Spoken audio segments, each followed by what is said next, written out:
In this video, I'm going to break down options trading for beginners, step by step.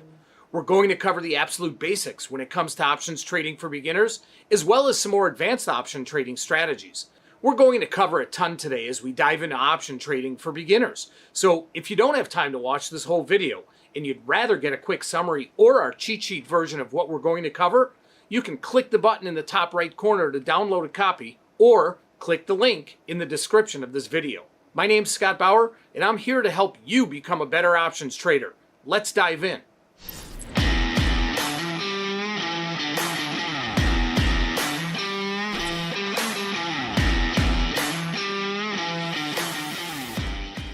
Trading options is like learning a foreign language, and there is so much new terminology that you really need to understand.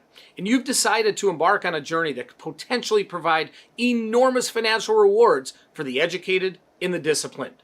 While many investors are afraid to use options and think they're risky, options can be an extremely powerful tool in your trading arsenal. In fact, options are the most versatile financial instrument at your disposal. Options may appear complicated and difficult to master to the novice, but they're an indispensable tool for the professional traders that must generate positive income to pay their bills. By utilizing the power of options, you can potentially trade market direction with less exposure and significantly lower margin requirements. Generate income from stocks or instruments you already own. Hedge your existing market exposure and/or tail risk. Potentially profit from changes in implied volatility, and potentially profit from nothing more than the passage of time. Now let's discuss some basic terminology. An option is a contract to buy or sell an underlying instrument.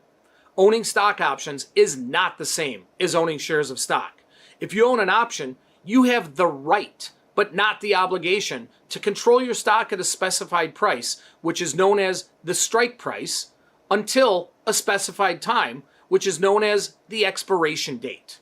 If an option is not exercised before the expiration date, it expires or just ceases to exist. There are two types of options, calls and puts. Call options give the owner the right to buy the underlying asset. Put options give the owner the right to sell the underlying asset. Owners of options have rights. Sellers of options have obligations. The strike price, or exercise price, is the price at which the underlying asset may be purchased or sold. Equity stock option prices are listed in increments of 50 cents, $1, $2.50, $5, and even more, depending on the price level of the stock. The expiration date is the date the options expire. The last trading day of regular monthly equity options is the third Friday of the month, unless that Friday is a market holiday, in which case the expiration is on Thursday, right before Friday. The actual expiration of that option contract is always the Saturday that follows the third Friday of the month. However, we now have options that expire weekly and even daily.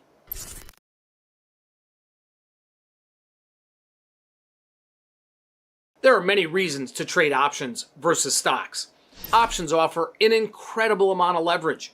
Option buyers can pay a small premium for market exposure as compared to the actual price of the asset to which it's attached. While buying stock does give you ownership in a company with the goal of selling those shares at a higher price, options do not give any ownership of a company. Investors can see large returns from even small favorable percentage moves in the underlying equity. Options allow you to control more assets for less money. Options offer the potential to deliver a higher percentage of return than stocks because options are cheaper than stocks, and the percentage return is significantly higher. Options allow an investor to trade not only stock direction, but a period of time and movement on volatility as well. For example, let's say Apple is trading $143, and you want to own 100 shares of Apple if it dips down to $140.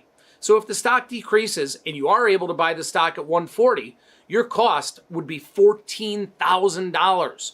That's 140 times 100 shares. However, you could buy a 140 strike call on Apple for $3 when the stock is trading $140. This notional cost would only be $300, but still gives you the right to own Apple at $140. In addition, if you buy 100 shares of stock at Apple at $140, your total risk, let's say if Apple went to zero, is the entire $14,000. but your risk buying an option is only the amount you pay for that option, or in this case, $300. In summary, trading stock options, especially in today's volatile market, can offer investors the following advantages: protection from a decline in the overall market or in the price of a long underlying security, the ability to purchase stock at a lower price or sell stock at a higher price, the ability to create additional income against a long or a short position, and profit potential from a move in the price of a stock, regardless of direction. For those of you interested, I send out a daily watch list of the top option plays I'm looking at each and every day. So if you want to dive more into the actual trade setups that I'm looking at, you'll find this very helpful. You can get on the list by clicking the link that should pop up in the top right corner of this video, or click the link that we have in the description of this video.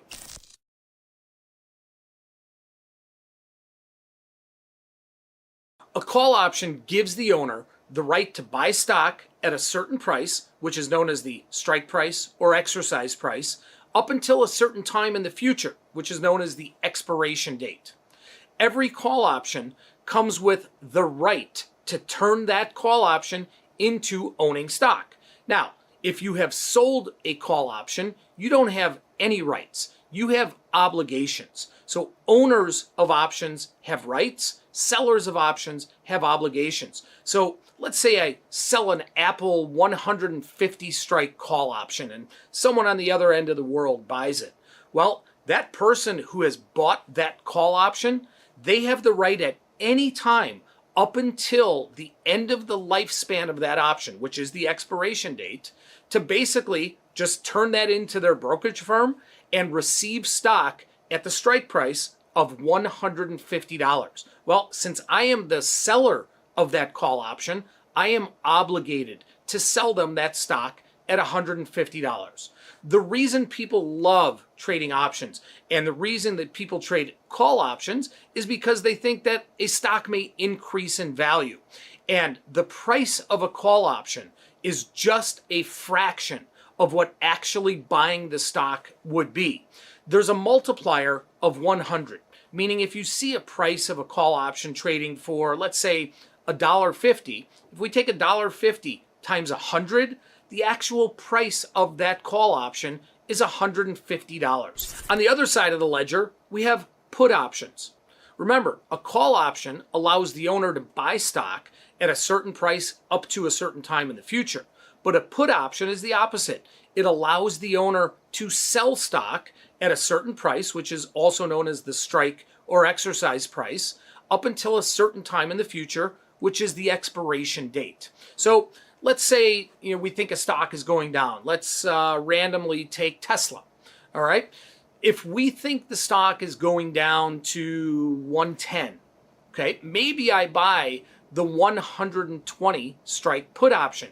That gives me the right to sell stock at 120. Now, what happens if I'm the seller of that put option? Well, remember, as we talked about when we were discussing call options, buyers of options, they have rights. Sellers have obligations. So in this instance with Tesla, I have the right to sell stock at $120 if I want to. The person that sold that put option somewhere else in the world, if I choose my right to sell stock at 120, they have the obligation to buy it from me at 120. What if the stock went to $150 and I sold it at 120? Well, I'm a loser of $30, right? Or 30 times 100 shares, $3,000. However, if I buy a put option that gives me the right to sell stock at 120, the only risk that I have, the maximum amount that I could potentially lose, is what I pay for that put option, regardless of how high the stock goes.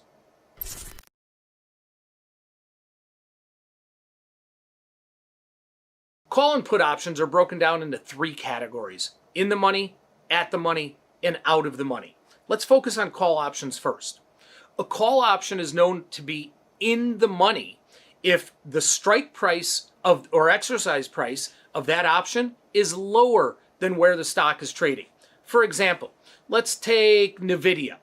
Let's say the stock is trading at $170 and I happen to own a $160 strike call, that call is known as in the money because I could turn that call into my brokerage firm, receive stock at 160 while the stock is really trading 170 in the open market. So that is known as being in the money. Now, for a put option, it's the opposite. Let's say again, NVIDIA trading at $170. If I own the $180 strike put, then that allows me to sell stock at $180 higher than where the stock is actually trading at 170. That is known as being in the money. Then we have at the money options for both calls and puts. At the money options are where the strike price or exercise price is right at or very close to where the stock is trading. So again, in NVIDIA, let's say the stock is trading $170. Well, the 170 call, the 170 put would both be considered at the money because it's right near where that stock is trading. Even if we had strikes like the 169 or 171, and they're just a very, very small ways away from where the stock is trading, that is also considered at the money. At the money options have deltas of roughly 50. And that's because if you think about it, by the time we get to expiration, those options basically have a 50-50 chance of being higher or lower than the strike price. And finally, we have out of the money options for both call and put options. For a call option to be out of the money, the strike price or exercise price has to be above where the stock is trading. So again, with NVIDIA, say the stock is trading $170. If I own the 175 strike call, which allows me to turn that call into stock, I'm not going to exercise my option. I'm not going to take my right to turn that call option into my brokerage firm and have them give me stock at 175 when the stock is trading $170. That is known as out of the money. Then an out of the money put option would be when the strike or exercise price of that put is below where the stock is trading. So for example, let's say I own the 165 strike put in NVIDIA when the stock is trading 170. Again, by owning this option, I have the right to turn that option into stock, but why would I give that option, the 165 strike put option, to my brokerage firm, which allows me to sell stock at 165 when the stock is trading 170? So again, a put option is out of the money when the strike price is below where the stock is trading.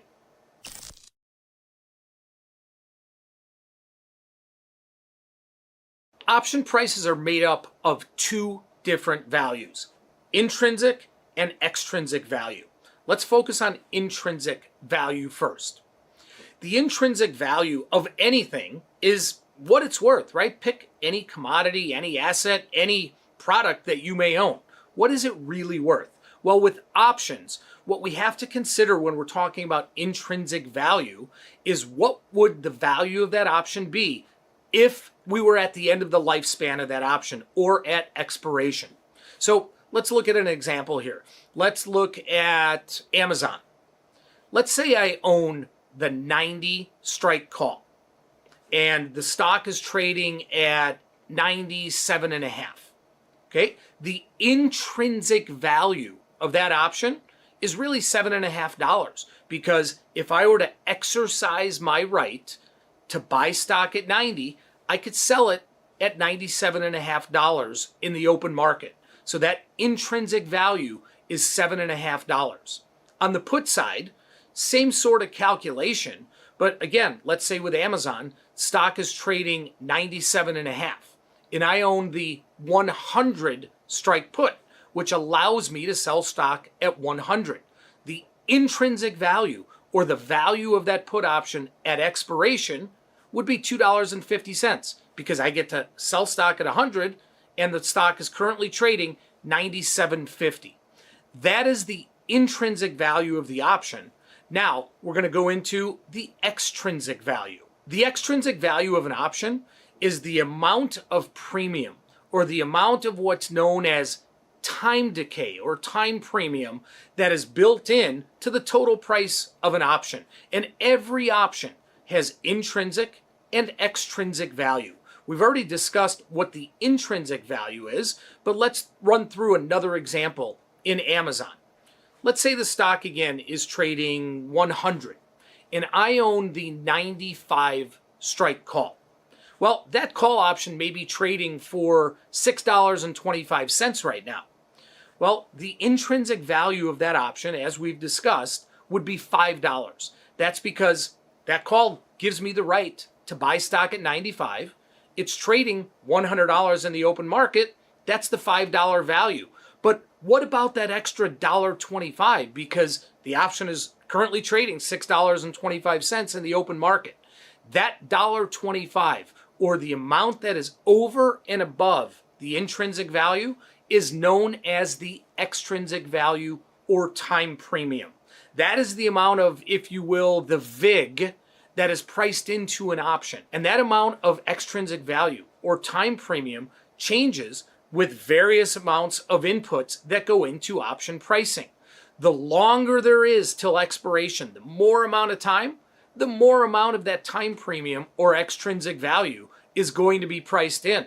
The higher the implied volatility of the option, then the higher that amount of premium or extrinsic value is going to be. But at expiration, so when we get to the end of the lifespan of every option is either worth zero if it's out of the money, and we discussed what out of the money was before, or it's worth its intrinsic value. There is no time premium, no extrinsic value left in any option at expiration.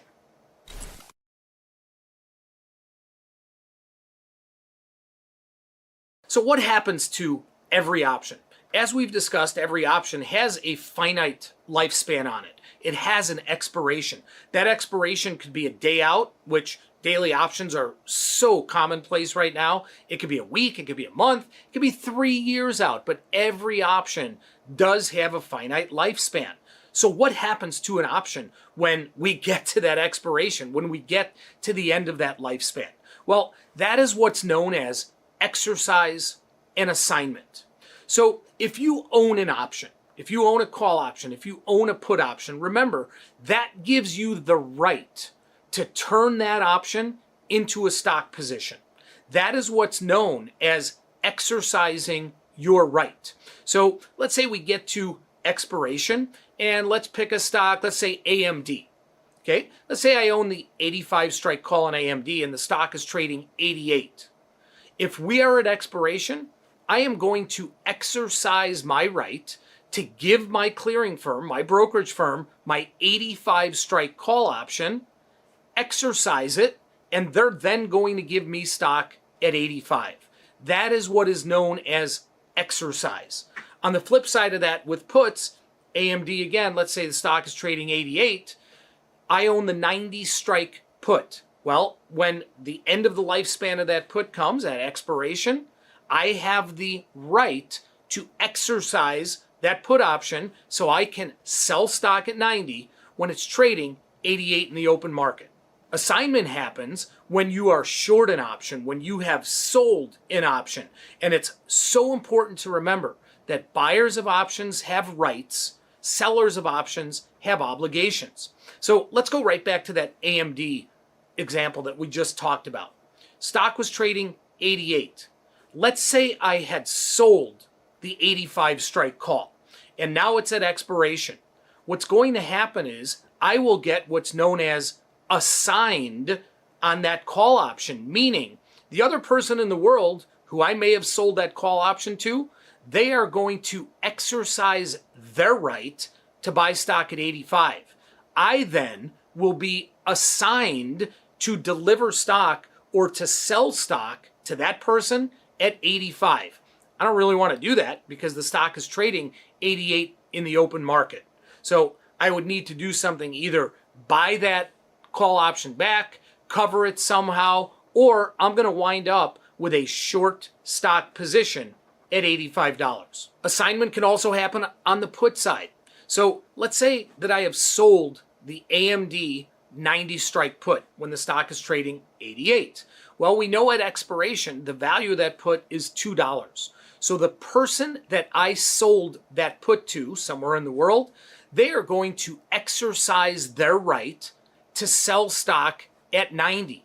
Remember, as a seller of an option, I have no rights. I only have obligations. So I will be assigned on that put option, meaning I am obligated to buy stock at $90 from the person exercising their right to sell it there.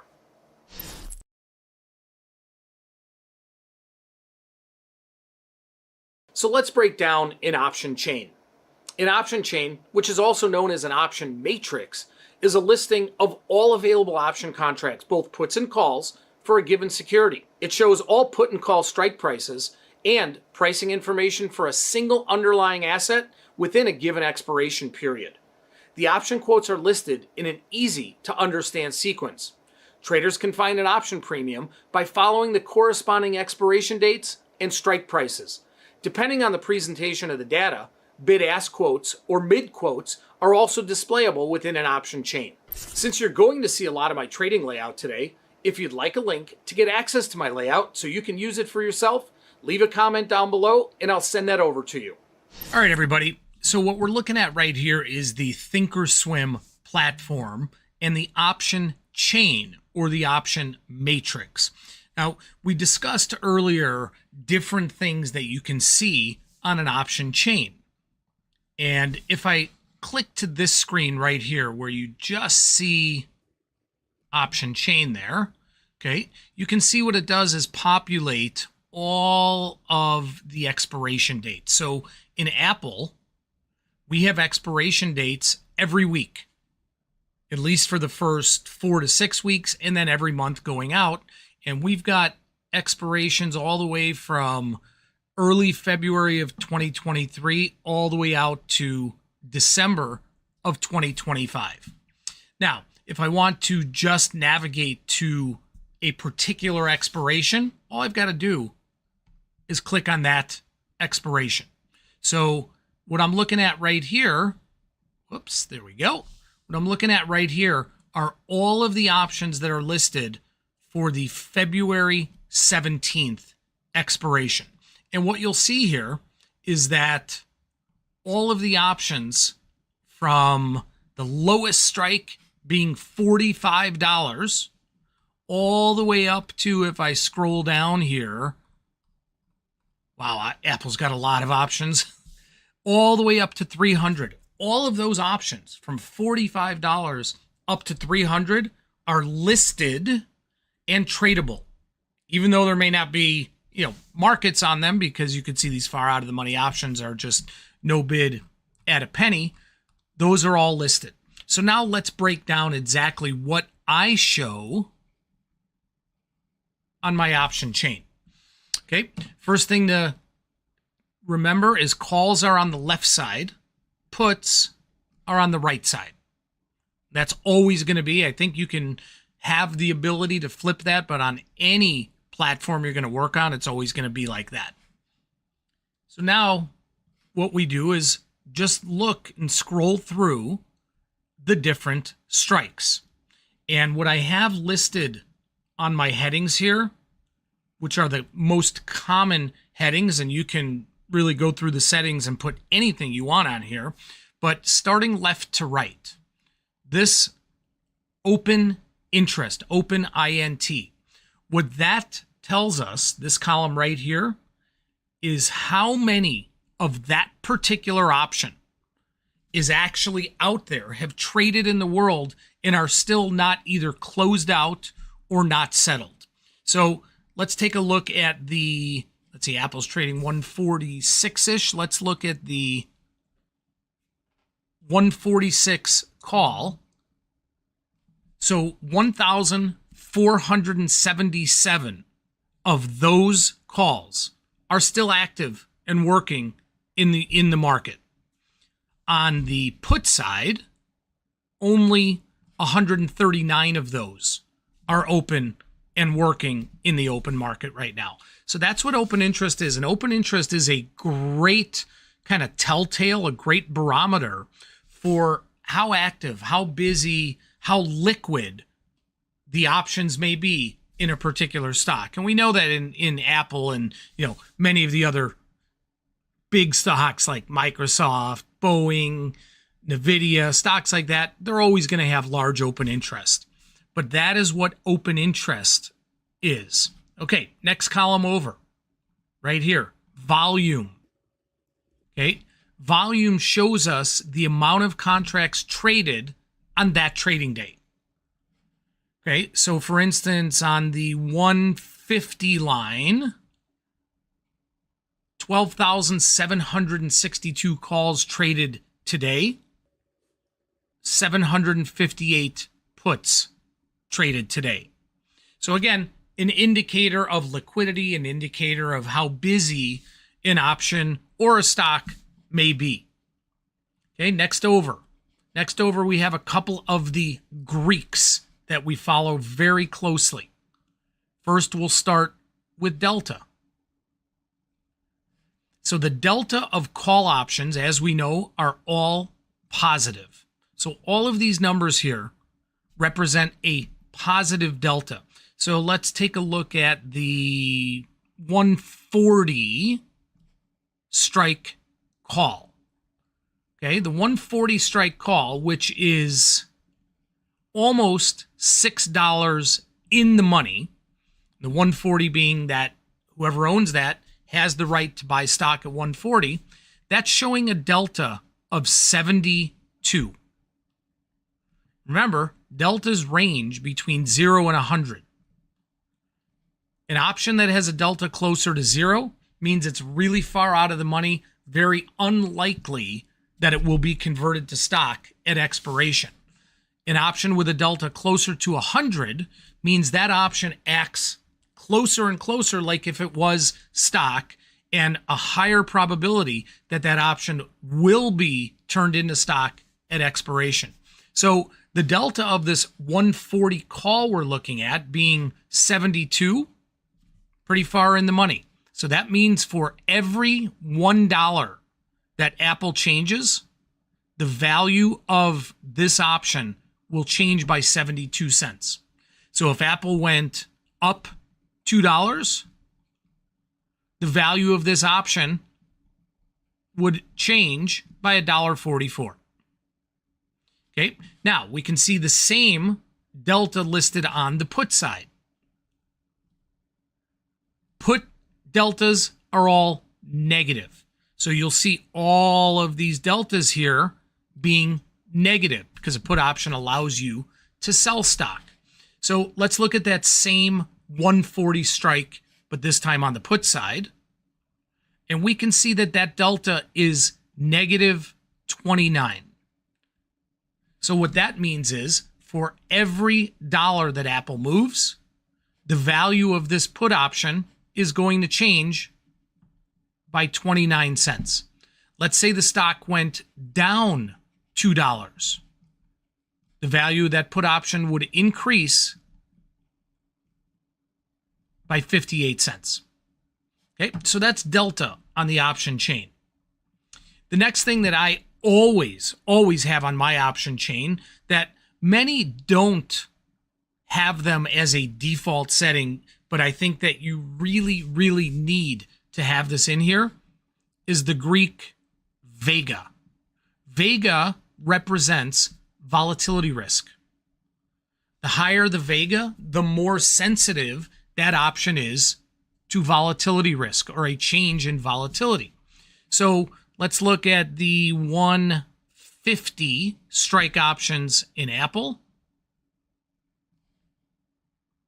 What do you notice? What do you notice?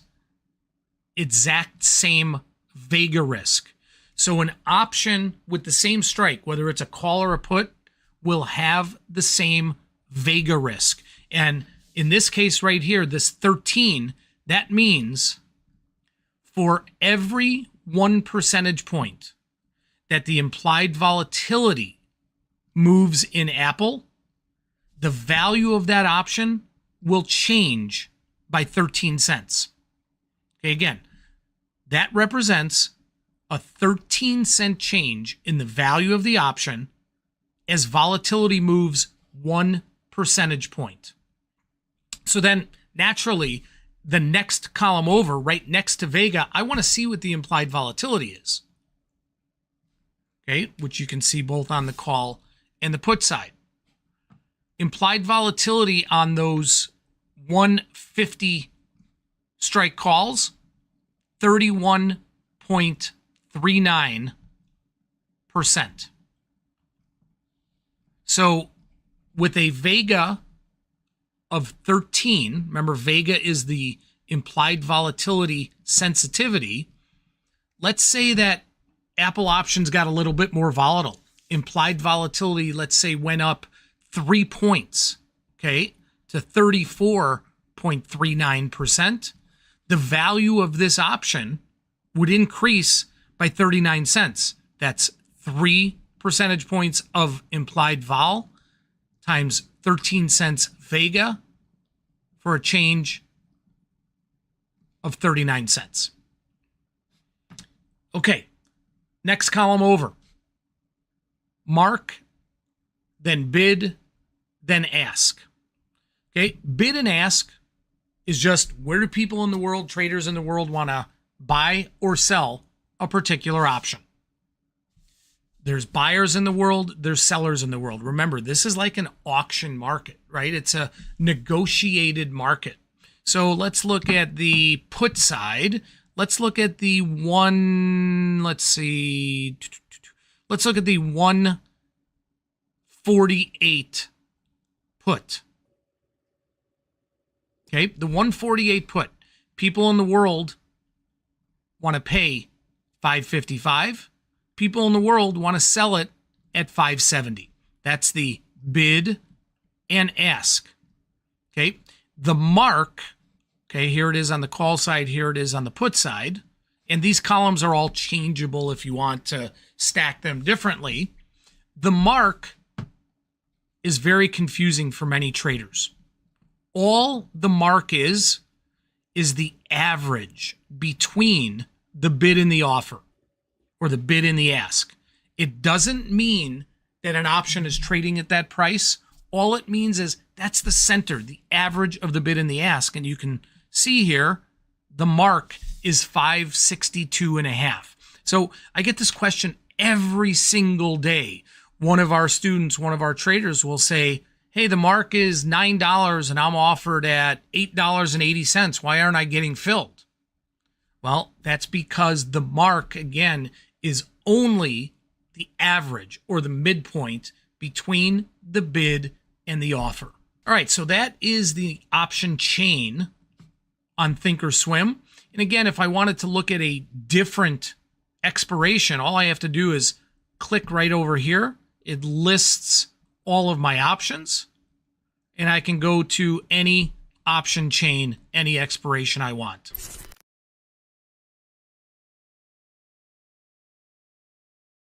We're back on the Thinkorswim platform here, and I'm going to show you how to enter in order on the Thinkorswim platform. And there's lots of different shortcuts you can use, and I always suggest the best thing to do if you have a question, their help desk is fantastic. You can always contact the Thinkorswim help desk, and they will help you. But if you're looking to trade just a single option, buying or selling just a single option, call, put, doesn't matter. What you always want to do is right up here, make sure that spread tab right there is populated to single. If I click on that, you'll see we get a drop down with all sorts of different types of spreads where things would automatically populate. But if you're just trading a single option, keep that on single. So let's say Apple here again.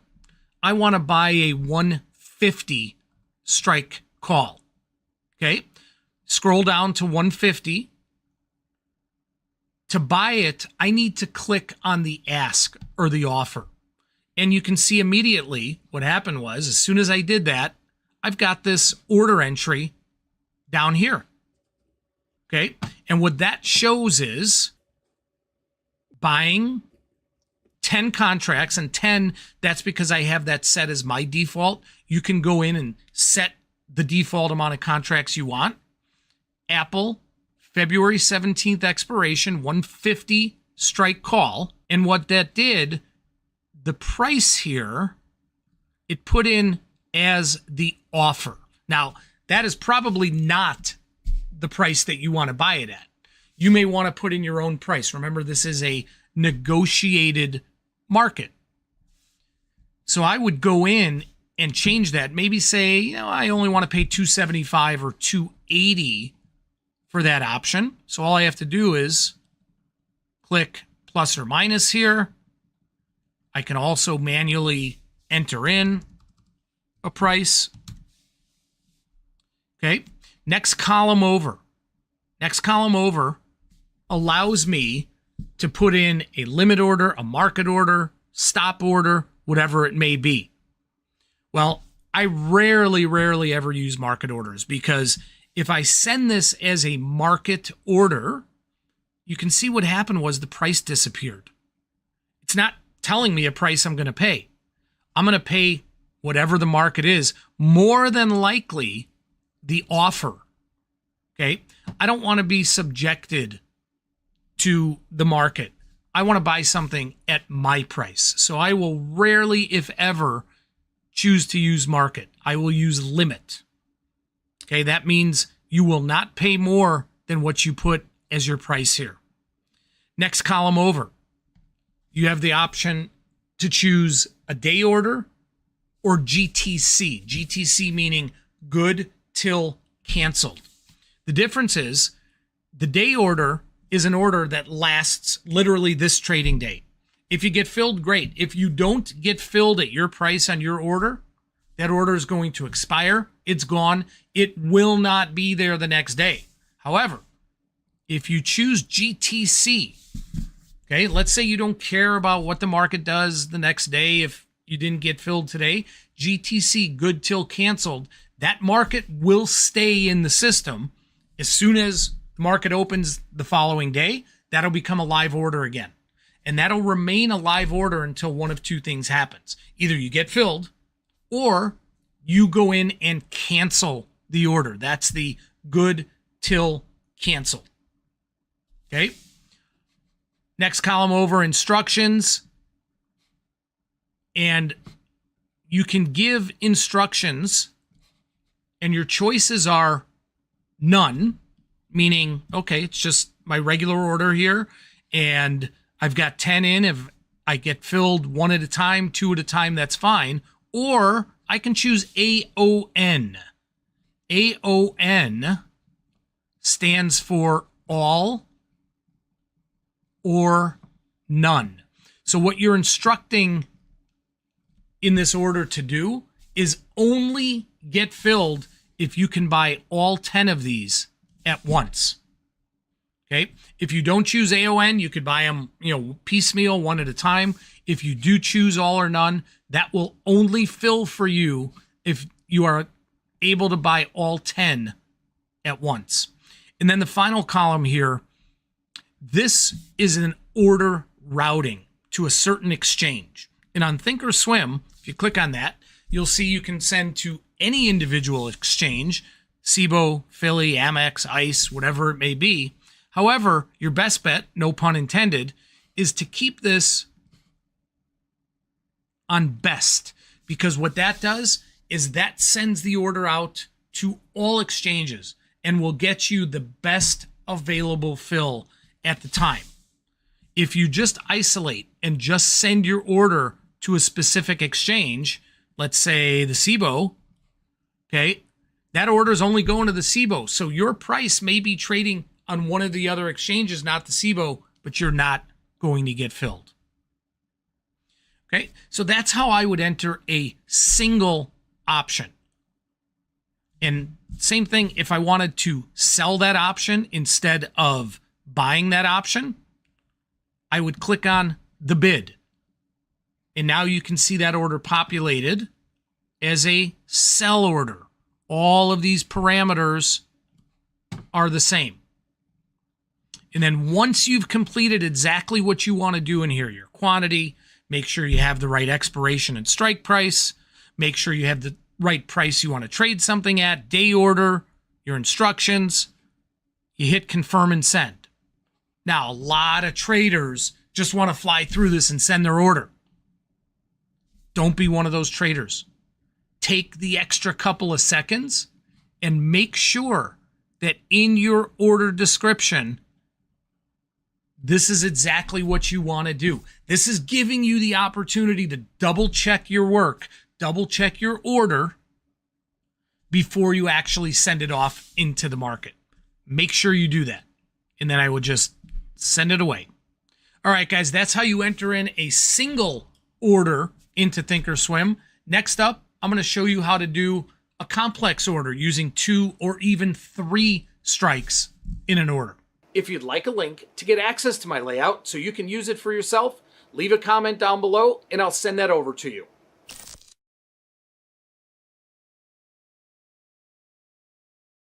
As we continue to go through these strategies today, if any of you have a topic or strategy that you want me to cover, leave a comment down below and we'll put it on the list to do next. Over my 30 plus years of doing this professionally, both trading on the floor of the CBOE and at the CME, and as an educator and helping thousands and thousands of students, I have learned that trading spreads is by far the best way to minimize risk and maximize profits. The reason I trade spreads is because I always know with 100% certainty what my maximum risk is in any trade that I make. So I can also calculate my odds, my reward to risk on any position that I take. I will never be open-ended on my maximum risk.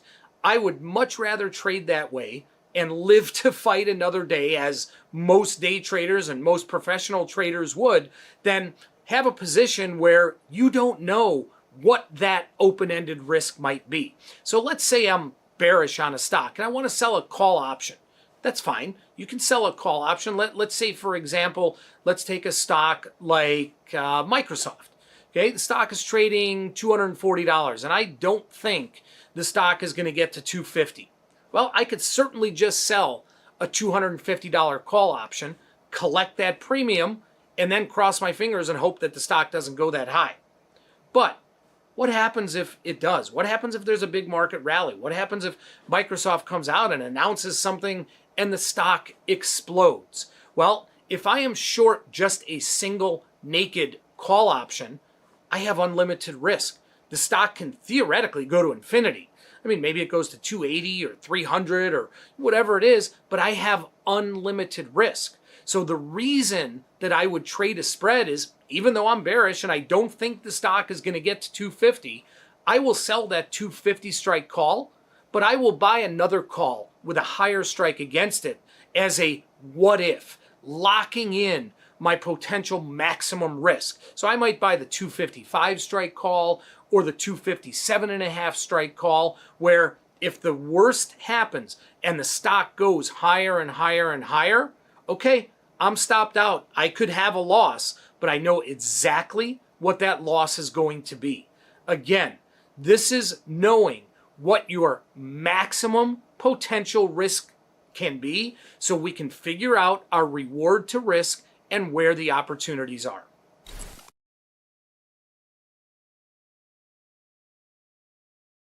A vertical spread is an option strategy involving buying one option and selling another option at the same time using different strike prices with the same underlying asset, but with the same expiration. Vertical spreads can either be credits or debits, and you can use either calls or puts. Think of an option chain on your platform. All the different strike prices are listed vertically. This spread is a reference as to how the strike prices are positioned, one above the other, just like anything else that is vertical. We'll now discuss the 4 different types of vertical spreads: a long bull call, short bear call, long bear put, and short bull put. A bull call spread, or a bull call debit spread, is used when a trader believes a stock is going to move higher, but somewhat limited. Profits are limited to the width of the spread less the debit amount paid for the spread, and losses are limited to the amount that you pay for the spread. Think of it as buying a call option because you think a stock is moving higher, but then selling a call option with a higher strike price because you don't believe the stock is going to move to that higher strike. Another way of thinking of this is that the call option you sell is reducing the premium or subsidizing the amount you're paying for the call option you buy. For example, let's say a trader believes that Apple will increase in value to 145 by March expiration, but not any higher. The trader can buy the 140 strike call and sell the 145 strike call to help pay for the purchase of the 140 call. The debit paid of $1.10 is the maximum possible loss because if the stock is below 140 at expiration, both options will be worthless. The break-even price at expiration would be 141.10 because the 140 call option would be worth $1.10 and the 145 call would be worth $0. The maximum gain would happen if the stock was 145 or higher at expiration. At 145, the 140 call would be worth $5 and the 145 call would be worth $0. Even if the stock rallied, let's say, all the way up to 160 at expiration, the 140 call would be worth $20, the 145 call would be worth $15. In these scenarios, the value of the spread is $5 and the profit would be $5 less the amount paid of $1.10 or $3.90. A bear call spread or a bear call credit spread is used when a trader believes a stock will either not move higher to a certain point or when a trader expects a drop in the price of the stock. Profits are limited to the amount of credit received, and this type of spread also has limited risk, which is the difference between the width of the strikes less the credit received. The bottom line is that the purchase of the higher strike call is used to offset the risk of selling the lower strike call. For example, let's say a trader believes that Shopify will not go higher than $50 by February expiration. The trader would sell the 50 strike call and buy the 55 strike call for protection. The credit received is $1.60, which is the maximum profit on the trade and will happen if Shopify is $50 or lower at expiration. The break even at expiration is $51.60 because the short 50 strike call would be worth $1.60 and the long 55 strike call would be worth $0. The maximum loss would be with the stock trading 55 or higher at expiration and is $3.40. This is because the spread would be worth $5, which is the difference between the two strikes. Even if the stock rallied all the way to 60, the spread is still worth $5, as the 50 call would be worth $10 and the 55 call would be worth $5. A bull put spread or a bull put credit spread is used when a trader believes a stock will either not move lower to a certain point or when a trader expects a rise in the price of the stock. Profits are limited to the amount of the credit received, and this type of spread also has limited risk, which is the difference between the width of the strikes less the credit received. The bottom line is that the purchase of the lower strike put is used to offset the risk of selling the higher strike put. For example, let's say a trader believes that Federal Express will not go lower than 180 by March expiration. The trader can sell the 180 strike put and buy the 175 strike put for protection. The credit received is $1.50, which is the maximum profit on the trade, and that'll happen if FedEx is 180 or above at expiration. The break-even price at expiration is $178.50 because the short 180 put would be worth $1.50 and the long 175 put would be worth $0. The maximum loss would occur if the stock is 175 or lower at expiration, and that's $3.50. This is because the spread would be worth $5, the difference between the two strikes. Even if the stock declined, let's say, all the way to 160, the spread is still worth $5, as the 180 put would be worth $20 and the 175 put is worth $15.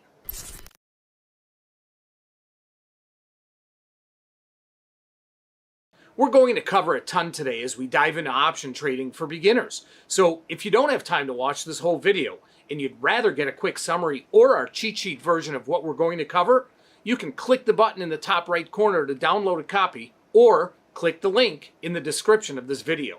Now we're going to cover what's known as a butterfly strategy. Now, in option trading, there are lots of, I don't want to say silly names, but lots of names for different strategies that, beginners and even people that have been trading for a while think that, oh man, I can't understand that. I don't know what a butterfly is or an iron condor or something.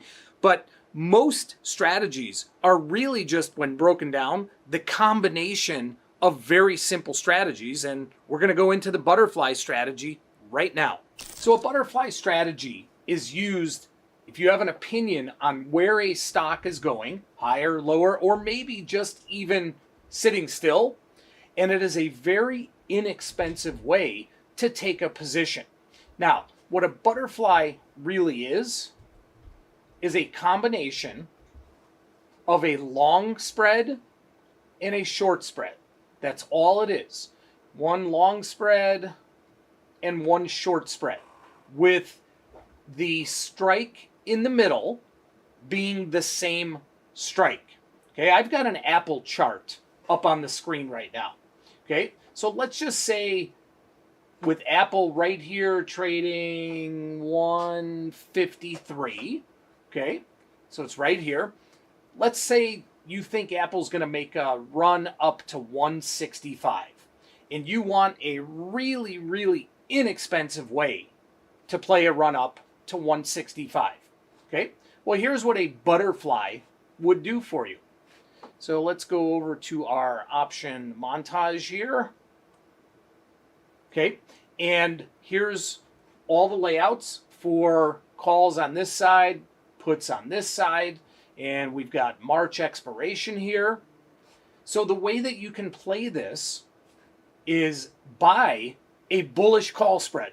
So buy either the 155, 165 call spread, depending on how aggressive you want to get, or maybe buy the 160, 165 call spread. Okay, so right now you can see that I have that populated down at the bottom here. And we can do that, whoops, I had it one by one, for about $1.30. So if you were just bullish and all you wanted to do was, take on a simple debit bullish vertical call spread, you could do that for $1.30. Okay, so owning the 160, selling the 165 for a price of $1.30, your break even at expiration would be 160 plus what you pay, or 161.30. But we're targeting 165. You think the stock is going to 165. If it does get there or higher, then this spread will max out at the difference between the strikes, the width between the strikes, which is $5, and your profit would be $3.70. Okay, so paying 130, you could make 370, not too bad. What a butterfly does, though, is it adds in an extra spread to reduce your overall cost of the position. So again, let's say you're targeting 165, okay? We still buy the 160, 165 spread, but to help reduce our debit, to help pay for buying that 160, 165 spread, what we could do is then sell a 165, 170 spread. And you do that always in a 1 to 2 to 1 ratio. So let me put that ratio down here. Okay, so what you're doing in a butterfly, again, the name sounds complicated, but it's really not. What you have is a long 160, 165 call spread, and then a short 165, 170 call spread. So what you'll notice here is the width of the strikes is the same on both. It's $5 wide on the long part. It's $5 wide on the short part. And like I have this ratio here of 1 to 2 to 1, you can see that it's buying one of the 160 calls. Okay, we're selling a 165 in the long part of the spread. We're also selling another 165 in the short part of the spread. And then to protect ourselves in case Apple really makes a big run up, we don't want to be naked short a call, we buy this 170 as our protection. So what you can see here is this can be done. This 1 by 2 by 1 spread can be done at a much less expensive price than just buying the regular 160, 165 spread.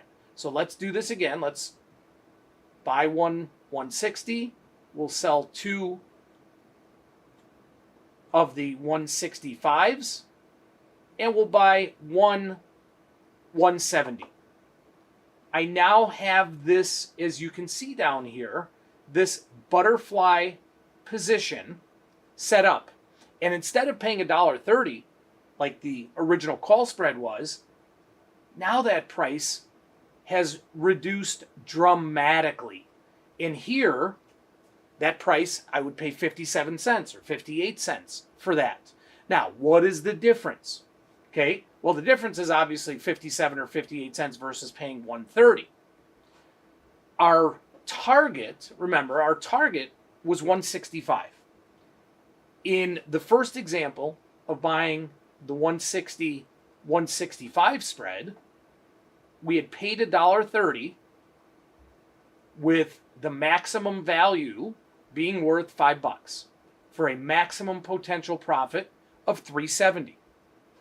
In the butterfly, so the 160, 165, 170, we're paying 57 cents. If we go to the same spot, if we get to the target at expiration at 165, okay, the spread is still going to be worth $5. However, your investment is far less, and your profit on that would be $4.43. So a butterfly is really just, you pick a spot, you pick a target. Now, we always do it based on expected move, which we're going to talk about later.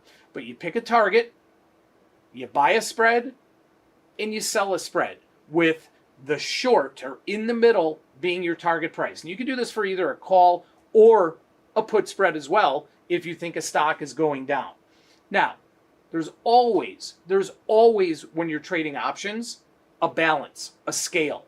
So if there's a benefit to something, you have to realize there's also something on the other side that we're giving up. And in a butterfly position, what we're giving up is the ability to keep your profits if the stock keeps going higher. So for instance, in the original spread here, as long as the stock is 165 or higher at expiration, that spread is going to be worth $5. Even if Apple went to 200, that spread is going to be worth $5. However, with a butterfly,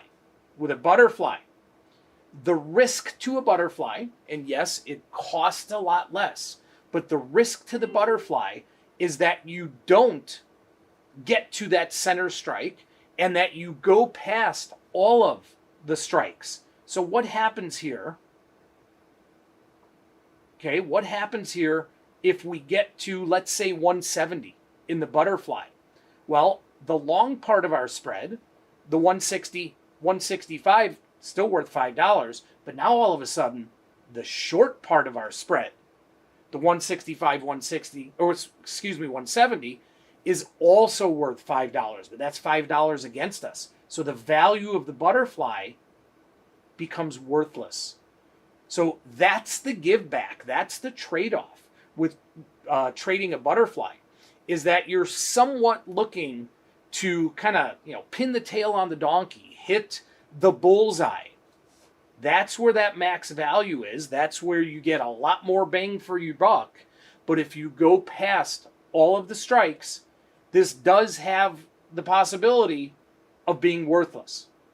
So there's different ways of combining strikes to come up with different kinds of butterflies. The one that we just did was a 1 to 2 to 1 ratio, which a butterfly always is, buying 1, selling 2, buying 1.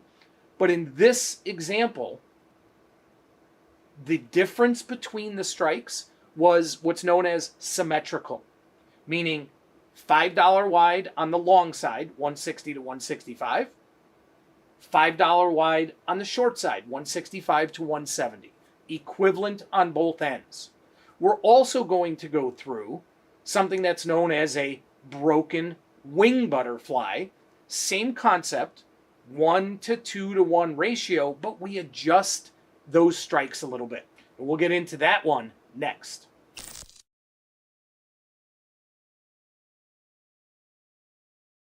So the regular butterfly, again, is a 1 to 2 to 1 ratio of the option strikes that you choose.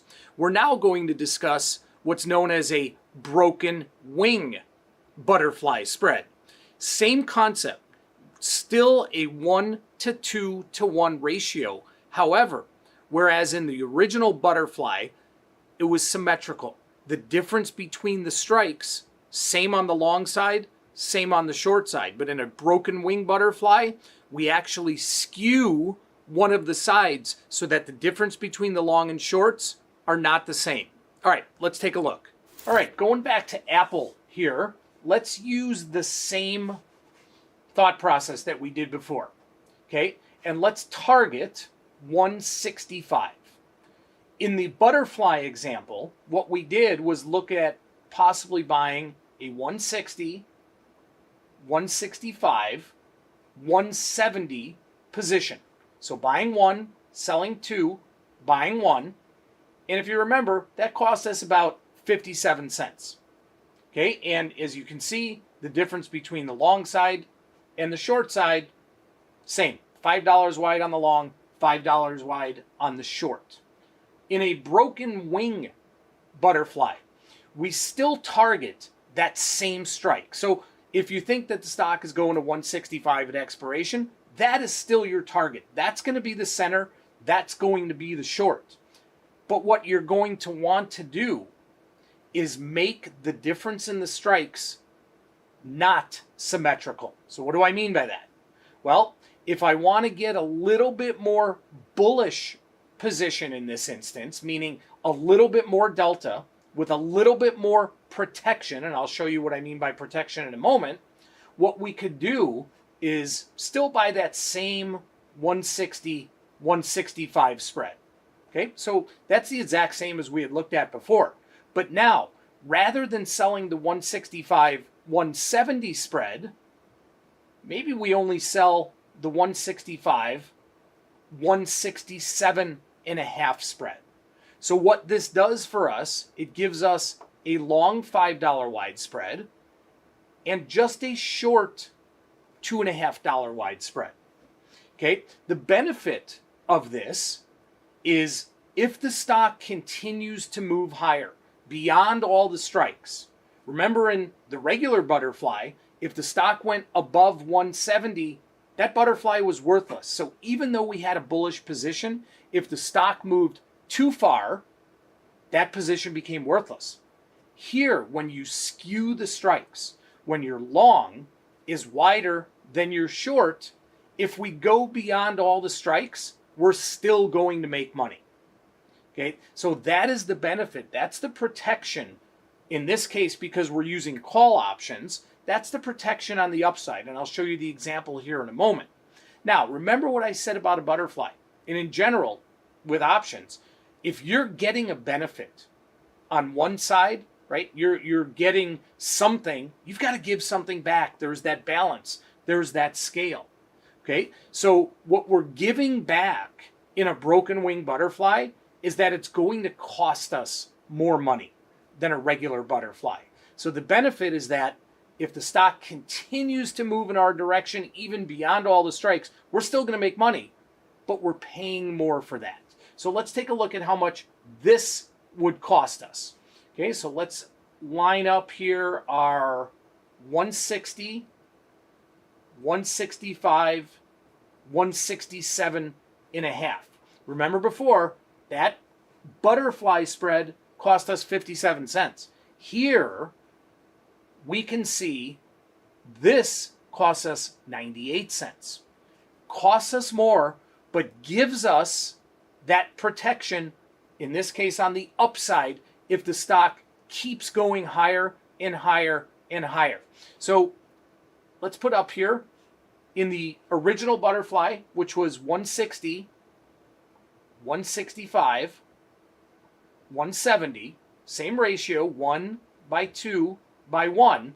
We had reviewed that if the stock went higher than 170, the position would be worth 0 because the long spread would be worth $5 and the short spread would be worth $5. However, with the broken wing butterfly, which all broken wing means is it's not symmetrical, okay, we're still buying one of the 160s, we're still selling two of the 165s, but now we're buying one 167.5. So let's look at it. Let's compare what happens if the stock goes to the same thing, to 170. Okay? Or in this case, the highest strike, 167.5 or higher. We still make money. The reason being is our long spread is still worth $5, the difference between 160 and 165. But our short spread, in this case, is now only worth $2.50. So the value of the broken wing butterfly here is $2.50.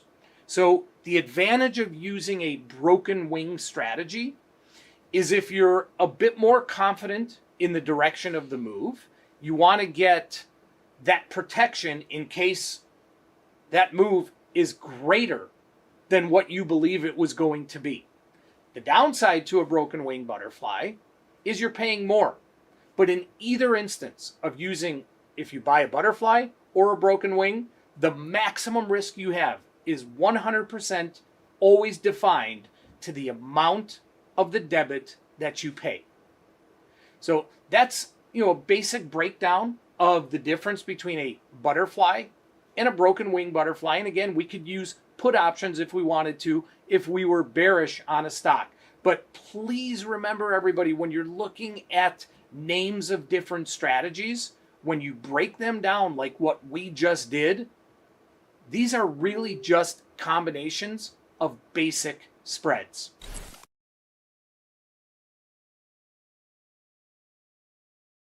All right, now we're going to talk about something that is known as a calendar spread, or another name for a calendar spread is also a time spread. And the reason it's known as a calendar or time spread is because we're using options with two different expirations. So if you think of a regular debit or credit spread where the options have the same expiration, that's known as a vertical spread. So, one option on top of the other within the same option chain or same expiration.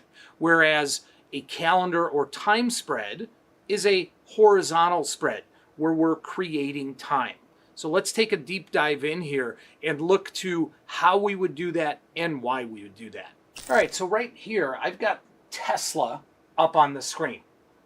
And let's say we think that Tesla is going to go to 190, okay?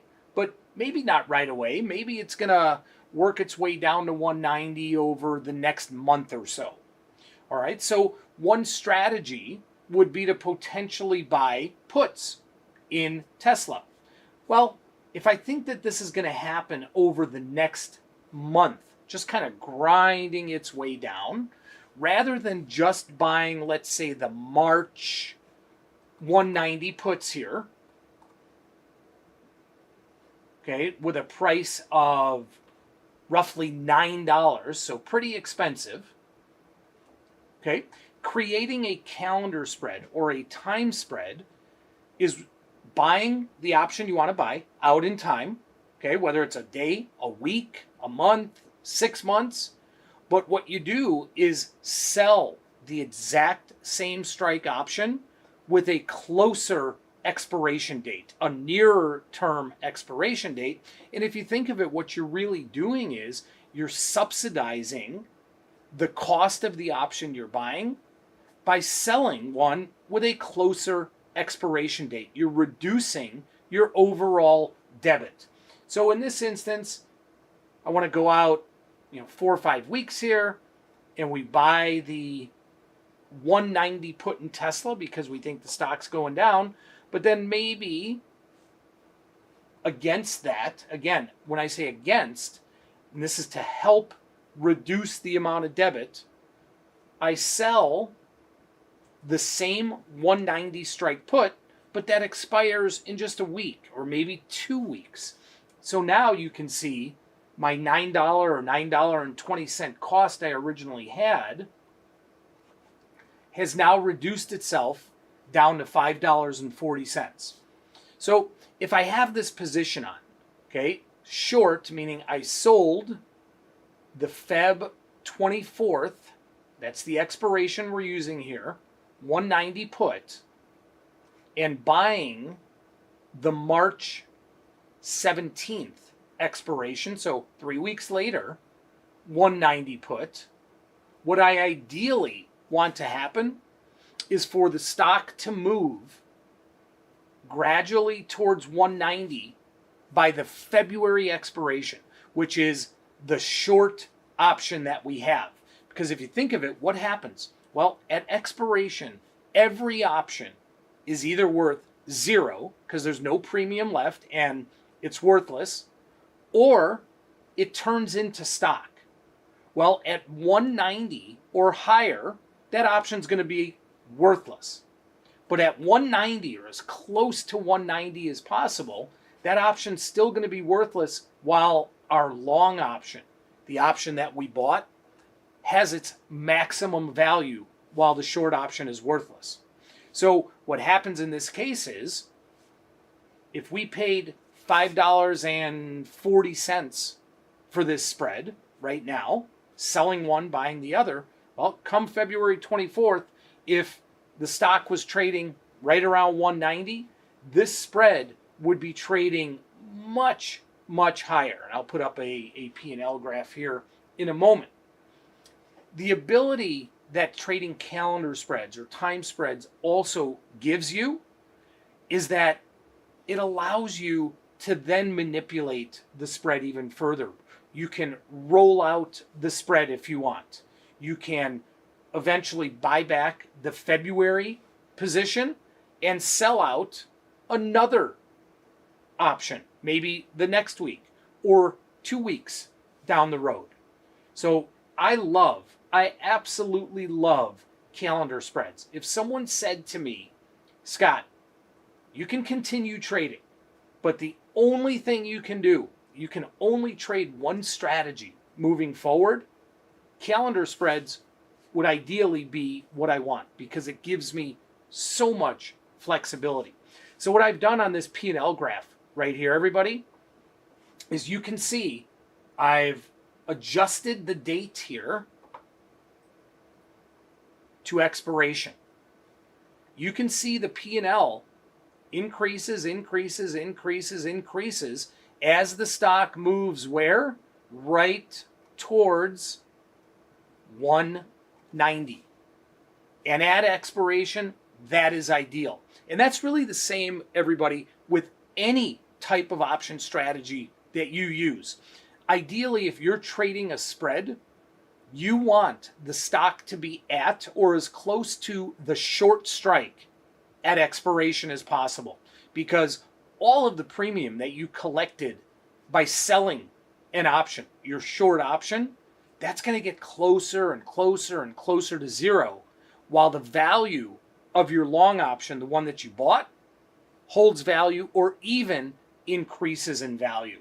So again, I really prefer trading calendar spreads, whether put spread, call spread, when I'm looking at a move in a potential stock out in the future, because it allows me to subsidize the cost of the option that I'm buying out in time by selling one with less amount of time to it.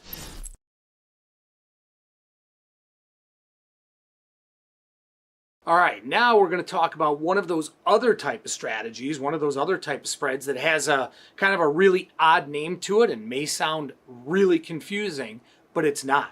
And this is called an iron condor. Now, many traders, many, beginners may look at that and say, oh my God, this, I can't do this. This is not for me. I will never understand what an iron condor is. But like what I've explained before is that all of these different types of spreads and strategies are really nothing more than just combinations of other strategies that you probably know.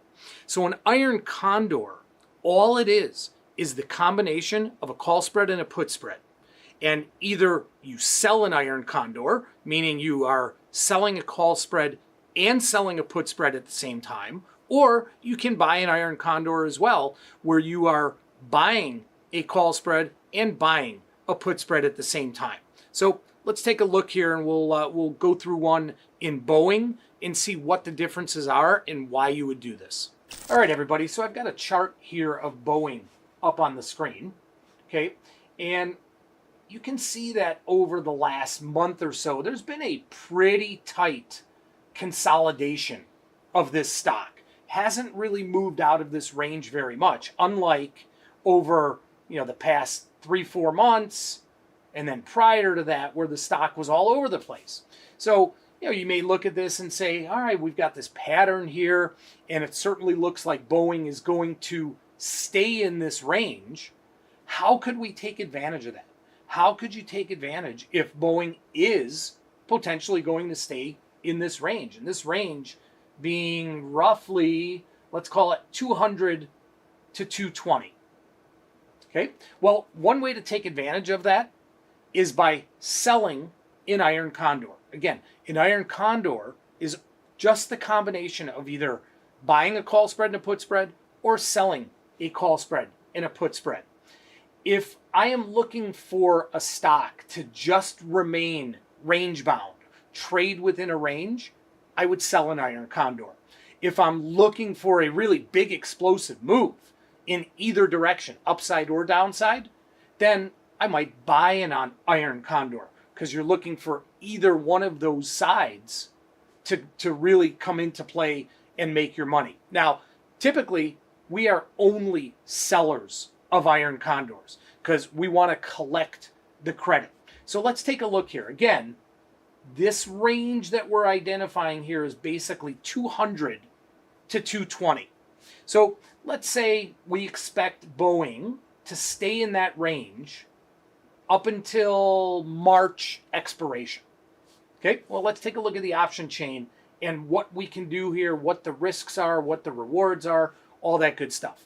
So I'm going to bring up March expiration in Boeing. And remember, 200 to 220 was our range. Okay, let's say I choose to sell a 200 195 put spread on the downside. Now, if I sold that by itself, okay, if I sell that put spread by itself, I can collect about $1.20. By selling a put spread, what you're really doing is saying, all right, the stock is not going to go lower than a certain point, or it's going to move higher from here. Selling a put spread is a bullish type of position. In this case right here, by selling the 200 put, buying the 195 put, I can collect $1.20. That means at expiration, my break even at expiration would be my short strike of 200 less my $1.20 credit, or 198.80. So if I had just sold the put spread, I will make money at expiration of these options as long as the stock is 198.80 or higher. To add into that, okay, because we believe that this is going to be range bound, now let's look at selling a call spread on the upside to collect more premium. So remember, the range we were looking at was 200 to 220. So maybe I want to sell a 220, 225 call spread. Okay, so what that has done is you can see that has raised the entire credit, the amount of money that someone's going to be paying me, to roughly $2.70. So by selling the 200 195 put spread and also selling the 220 225 call spread, I can collect, we'll call it $2.70.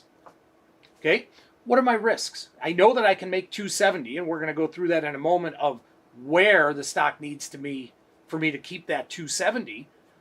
Always have to know what our risk is.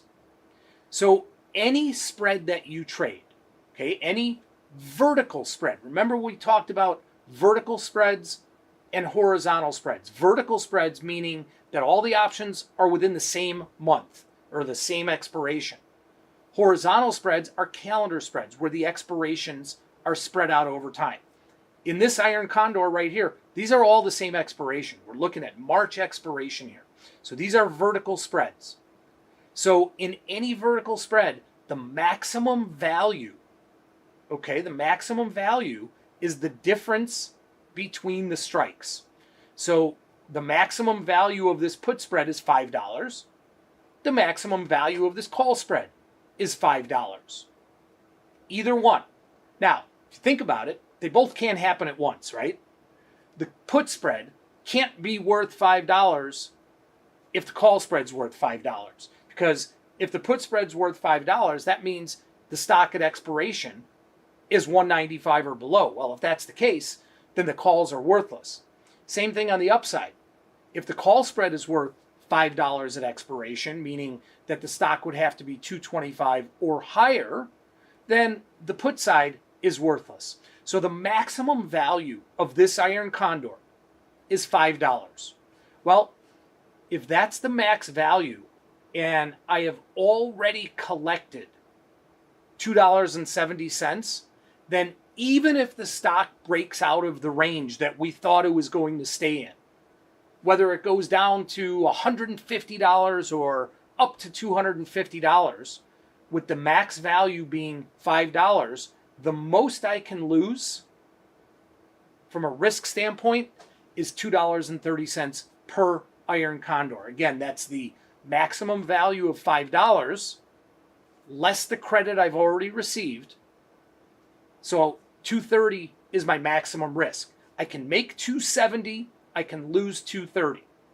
So we've now identified where I would lose that 230, and that would be either below 195 or above 225.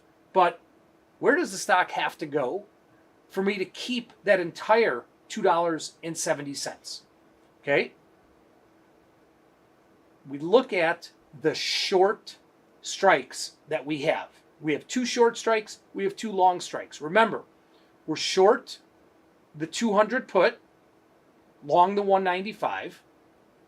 We are also short the 220 call and long the 225. So what we want to look at is, where does the stock need to be for all of the options to be worth 0? Well, that would be anywhere in between these 2 short strikes. If the stock is 201, let's say, the put spread on the downside is going to be worth 0. Obviously, the call spread is going to be worth 0.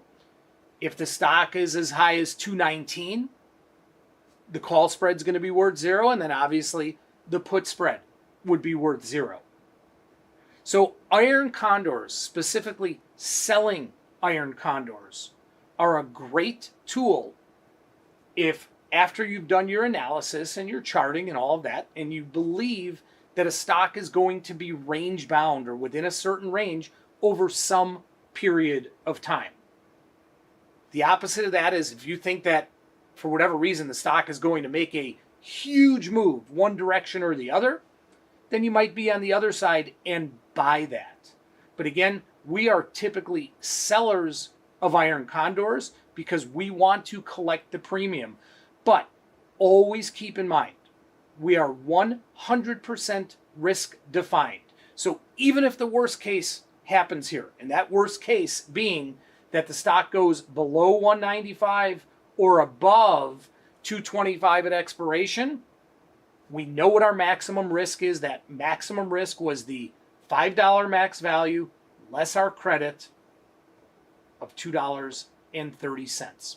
So that's a quick overview, or kind of a wrap up of what an iron condor is and why you shouldn't be afraid of the name and how you can trade it, because again, all it is the combination of a call spread and a put spread. Now, if you are interested in learning more about how you can use some of these strategies from today within your trading, I have something great for you. Recently, my team and I created these one-on-one strategy sessions to break down exactly how to use my methodology, but in a personalized environment where we can go through your goals, your background, and more. This will be great for those of you who have questions and want to learn how to put my strategies to use. You can get access to this by clicking the button in the top right corner of this video or by clicking the link in the description of this video.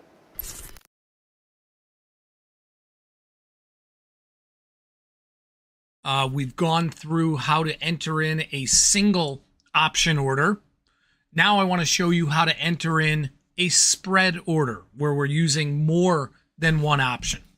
So if we go back to the top here, Thinkorswim gives you these choices that we showed you before about the type of order you want to send, whether it's single or one of these other strategies. Now, it's a shortcut. I don't ever use it. The reason I don't use any of these is because if you click on the strategy that you want,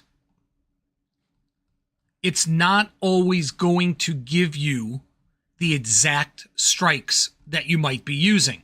So, for instance, here's what populated for just a vertical spread, just a plain vertical spread in Apple for February expiration. But what populated is only these $5 increment strikes up to 100, then $1 all the way through, as you can see. But what if I wanted to do, let's say, a 145, 149 spread? That's not an option here. So then I just have to go back and kind of re-enter everything. So that's why I personally don't use this drop down here. I always keep this on single. Now, that may sound cumbersome, but I'm going to show you a shortcut how to do this. Again, let's say I want to buy the 145, 149 call spread. Okay, it's actually really simple. All I'm going to do is click on the first option. The first option I want to do is buying the 145. So I click on the offer there, and you can see down here the 145 call populated. Now, how do I get the 149 on here to make it a spread? Here is the shortcut. Hold down the control key. Hold down the control key on your keyboard. Okay.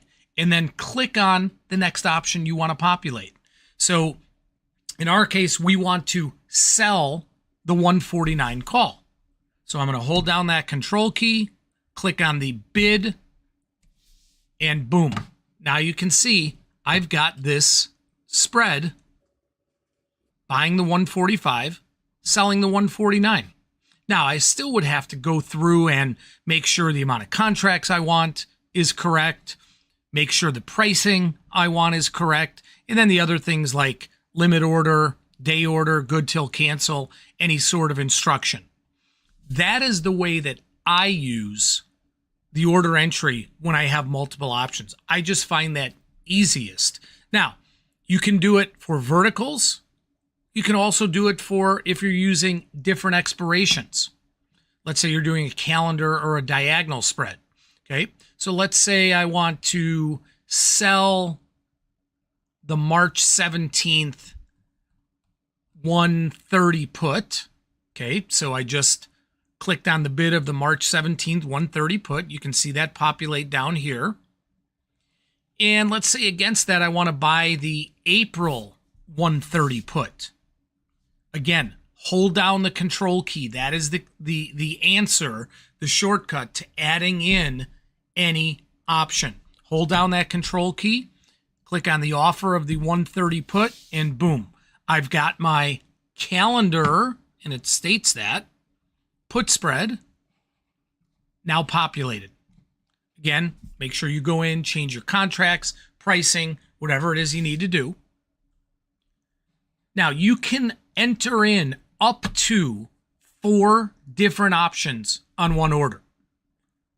So maybe you have a butterfly, which would be 3 different options, or maybe you have an iron condor or a strangle swap. You can enter in 4 different options. So let's go through. If I wanted to sell, let's say, an iron condor in Apple, okay? So let's say I want to sell the 140, 135 put spread. So what I did was I clicked on the bid of the 140 put, held down the control key, clicked on the offer of the 135 put, and for right now, that's what I have populated down here. Now I have to add in the call side. So what I'm going to do, scroll down to the strikes that I want. And let's say I want to sell the 155, 160 call spread in addition. Hold down that control key, click on the bid of the 155, the offer of the 160, and boom. All 4 now listed. It lists this as an iron condor. As with the other orders, make sure your quantity is right, pricing, all the other good stuff that comes with it. So again, guys, using Thinkorswim, there's shortcuts like using the control key to add in extra options. Personally, I think that's the easiest way to go, but you can play around with it yourself and see what might fit your style the best. I just wanted to show you how I do it, what I think is the easiest. For those of you interested, I send out a daily watch list of the top option plays I'm looking at each and every day. So if you want to dive more into the actual trade setups that I'm looking at, you'll find this very helpful. You can get on the list by clicking the link that should pop up in the top right corner of this video, or click the link that we have in the description of this video.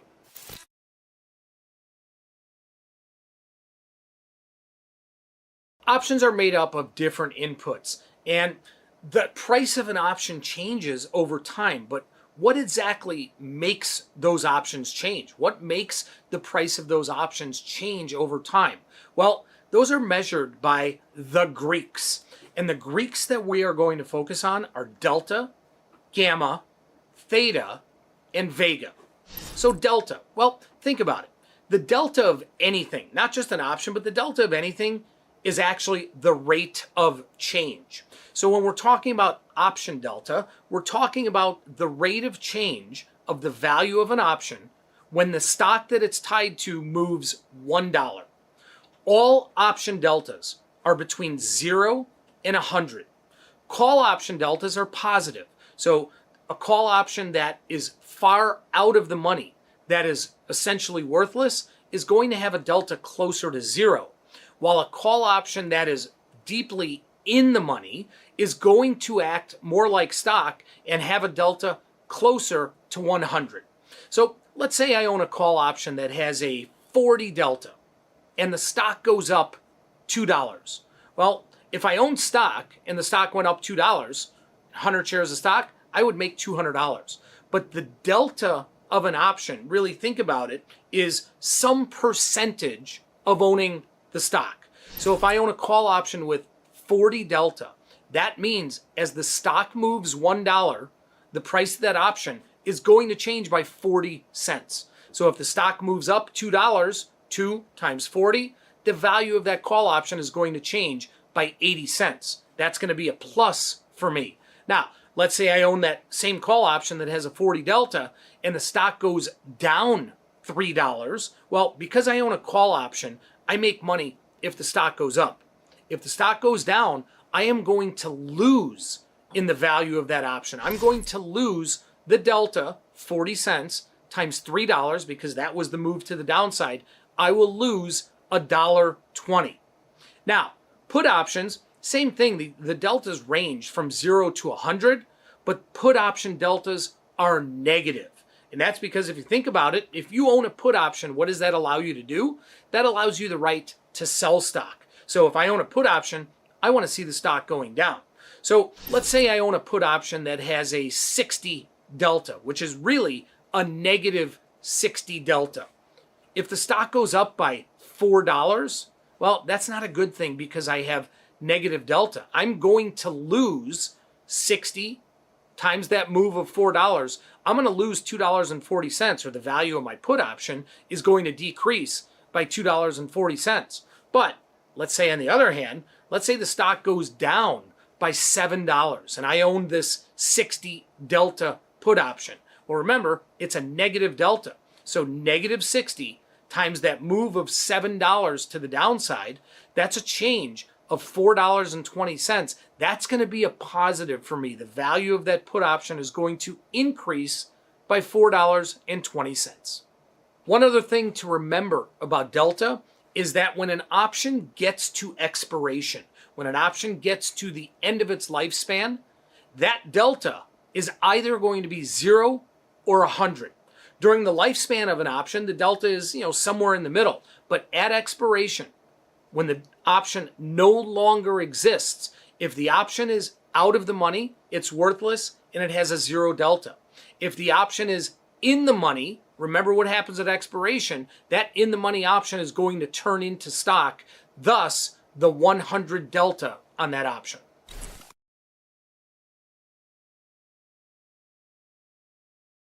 Now let's talk about what the debt ceiling really is. There are many macroeconomic events that have a direct effect on the markets and potentially how we trade options.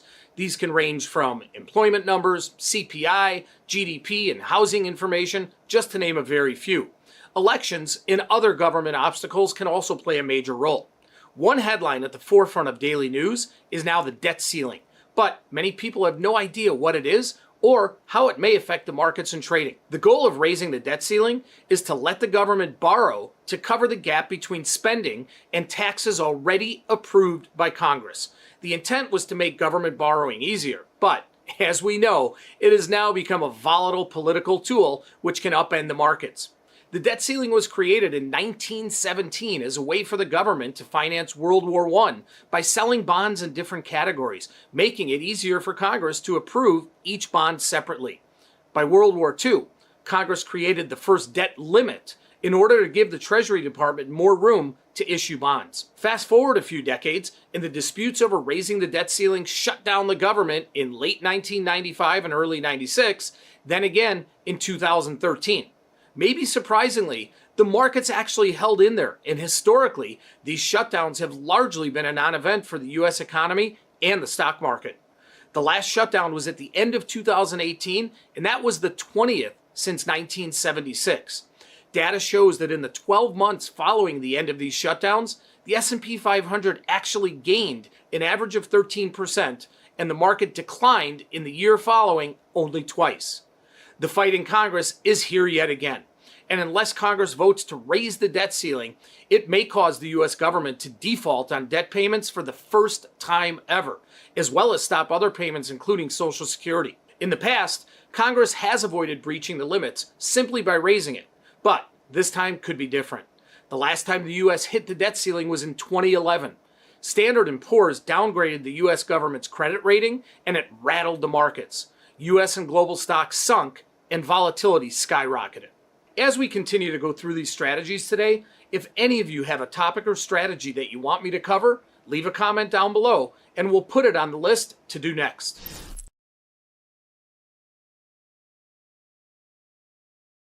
Option traders need to be aware of a rule called pattern day trading.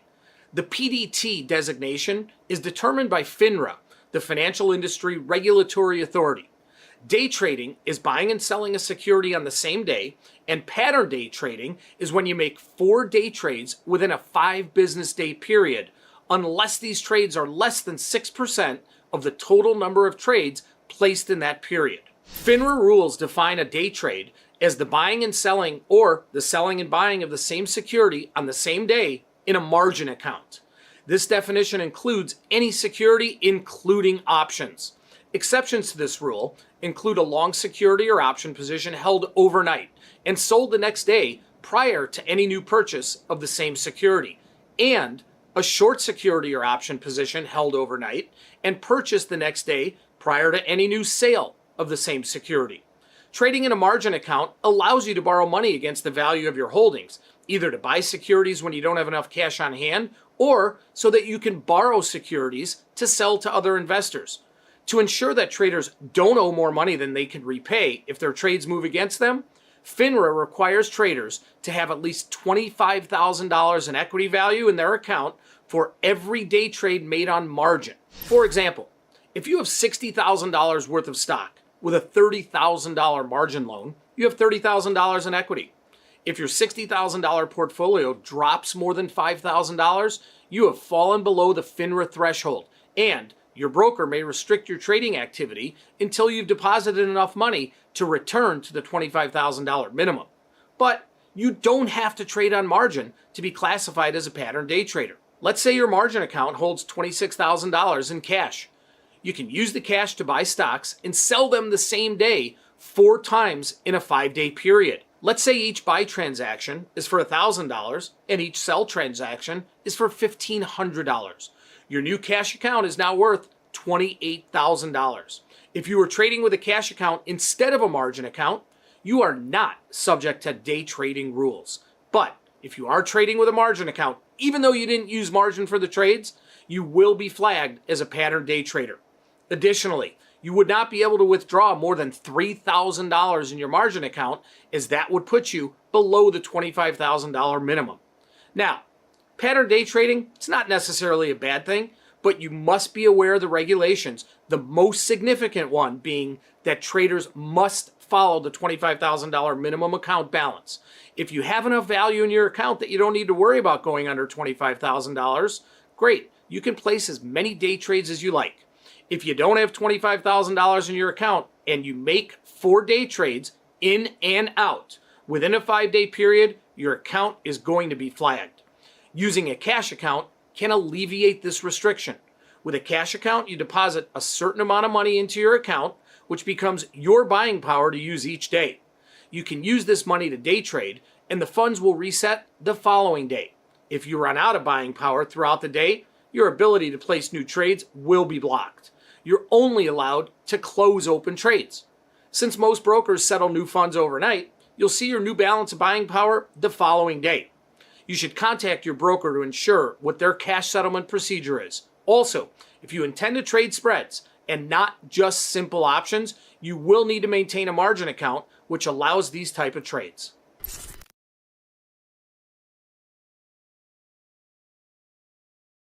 Through my 30+ years of professional trading experience as both a floor trader and an educator, I've identified 3 deadly sins of options trading and ways to keep your trading free from evil. Trading options, just like trading any other type of financial instrument, involves a number of potential pitfalls that can quickly drain your account. Knowing some of the possible traps that traders commonly fall into and how to avoid them can give you an edge in your trading and potentially give you more staying power in the markets. Sin number 1, buying options and letting them expire worthless. This one's really a no-brainer. When you purchase an option, whether it's to hedge or play a market direction or to get long volatility, you still should draw a line in the sand. Just because your risk is limited on an options purchase to the premium paid does not mean you have to sacrifice that entire premium. Many novice option traders make this simple yet significant mistake. Because of the defined risk nature of long options, they consider it to be a set and forget type of trade and willingly lose all the money they paid for the option in many cases. Let's look at a quick example. Investor Sally believes the stock price of XYZ is about to rise. Stock XYZ currently trading at $60 a share. Sally doesn't want to buy the stock and decides to purchase the front month at the money $60 call for a premium of $3.50 or $350. Sally makes her purchase and watches as the days go by while XYZ trades sideways right around that $60 level. Sally's option now has 4 weeks until expiration. 2 weeks after her purchase, with no real bullish market movement to speak of, Sally's $60 strike call has lost half its value and is now only worth $1.75 or $175. Obviously, Sally's market forecast was incorrect. Sally could take her loss at this point and move on to the next trade, or she can continue to hold the call option. Many novice option traders will hold the call until its value declines to zero. Don't be that trader. Decide how much room you're willing to give the trade and then stick to it. A simple rule of thumb is to cut losses once a long option has lost 50% of its value. Sin number 2, buying deep out of the money options. Let's make this one easy to understand. Trades are trades and lottery tickets are lottery tickets. Many novice option traders believe they can possibly turn a profit by purchasing very cheap, deep out of the money options. Sure, do people win the lottery? Absolutely. Have you or I ever won it? Probably not. And to be clear, out of the money options may be very useful for trading directional moves or for volatility plays. You want to make sure, however, that the options are not so far out of the money as to make the probability of the trade working almost non-existent. While deep out of the money options may represent less monetary risk because they have smaller premiums, these options also have a statistically significant low winning percentage. The underlying instrument would oftentimes have to make an extremely substantial move in price for these options to pay off, not to mention the fact that the power of time decay is always working against you. If you are going to trade, look for trades that have an edge to them. Look for positions that can potentially profit without an absurd move in the market. That $100 you might have spent on an S&P call that's 200 handles out of the money, well, that can buy a lot of lottery tickets. Sin number 3, selling options when implied volatility is low. While option selling has the potential to provide an income stream, it also has the potential to drain your account with large losses, especially if you're selling naked options with unlimited market exposure. Many new option traders get this one wrong also. Options consist of many moving parts, and while market direction and time are important, implied volatility is a huge component of option values and pricing. Many professional option traders trade option volatility and nothing else. Just as with a stock, you want to buy low and sell high, or sell high and buy low, the same goes for option volatility. When selling premium, you want to sell high, which is known as high IV or implied volatility, and buy low or low IV, low implied volatility. Many traders get caught in the trap of selling options that currently have low implied volatility, only to watch the option's value explode as implied volatility increases. Implied volatility does revert to the mean, so only look for opportunities to sell options when implied volatility is on the high side. Conversely, if you're going to buy an option, you want to look for options that are currently on the low side for implied volatility. Sell high and buy low.